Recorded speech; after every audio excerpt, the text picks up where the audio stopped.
मित्रों नमस्कार। मेरे YouTube चैनल पर जो रीट की तैयारी करने वाले मेरे मित्र हैं उनका हार्दिक स्वागत है।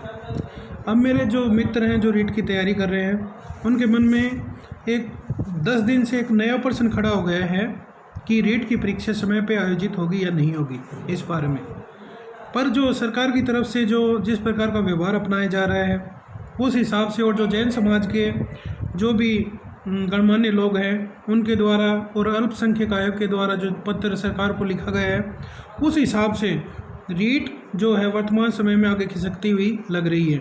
और जो मेरी मुलाकात कुछ गणमान्य व्यक्तियों से हुई है सरकार में बैठे हुए, उनके अनुसार भी मेरे तक कोई संदेश पहुंचाया गया है इस प्रकार का कि आप अपने चैनल पे इस प्रकार की घोषणा करवा सकते हैं कि जो अपनी रीट है वो 25 अप्रैल से आगे जा सकती है।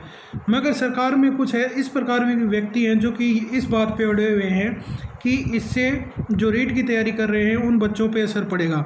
मगर जब धर्म विशेष की बात आती है राजनीति में तो हर सरकार, चाहे वो बीजेपी हो चाहे कांग्रेस हो, वो उस पर अपना क्या है कि जो निर्णय है उसको बदलना पड़ता है।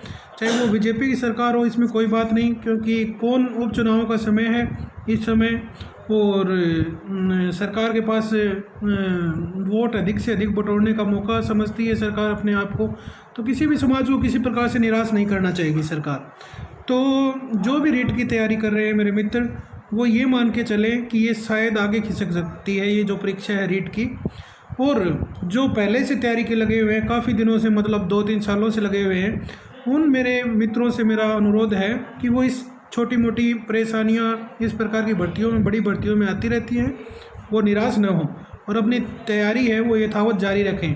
ये जो समय मिलेगा तैयारी करने वालों को, ये क्या है कि उनकी अपनी स्वयं की क्षमता परखने के लिए होगा ये, क्योंकि इसके बीच में जो मॉडल पेपर होते हैं अपने आपने जो रिवीजन जो पीछे पढ़ा है उसके बारे में रिवीजन करने का उनके लिए एक प्रकार से एक्स्ट्रा टाइम मिलेगा।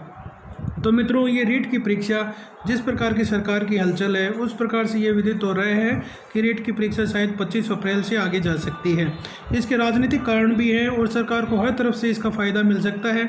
तो कोई भी सरकार इसका अपना फ़ायदा लेना चाहेगी। और मेरे सभी मित्रों से ये अनुरोध है कि किसी प्रकार के अवसाद में आकर, कई बच्चे क्या होते हैं कि आजकल सामने आ रहा है कि परीक्षा आगे, तिथि आगे हो जाती है, पीछे चली जाती है, तो अवसाद में आकर कुछ शारीरिक नुकसान करने की कोशिश करते हैं। तो मेरे जो रीट के अभ्यर्थी हैं उनसे अनुरोध है कि वो इस प्रकार का कोई कदम न उठाएं और अपने जो लक्ष्य है उसको आगे रखते हुए निरंतर तैयारी में लगे रहें। मेरे कई मित्र ऐसे भी हैं जो अध्यापक पद पर लगे हुए हैं, उनसे मेरा अनुरोध है कि वो बेरोजगारों की एक सीट, मतलब जो बेरोजगार लड़ रहे हैं अपनी सीटों के लिए तैयारी कर रहे हैं, उनकी सीट खराब न करें और अपने जहाँ पे पद स्थापन है वहीं पे तैयारी करते रहें। कई ज़िले बदलने के चक्कर में कई और कुछ दोबारा फार्म लगा देते हैं।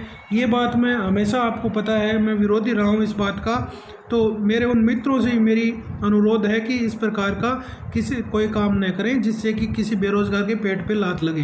तो मित्रों, रीट परीक्षा के बारे में यही जो वर्तमान जानकारी है यही है कि परीक्षा तिथि शायद आगे बढ़ सकती है, और आगे न बढ़े तो जो तैयारी करने वाले हैं उनके लिए मेरा हार्दिक शुभकामनाएं। धन्यवाद। अजीत चौधरी की तरफ से धन्यवाद।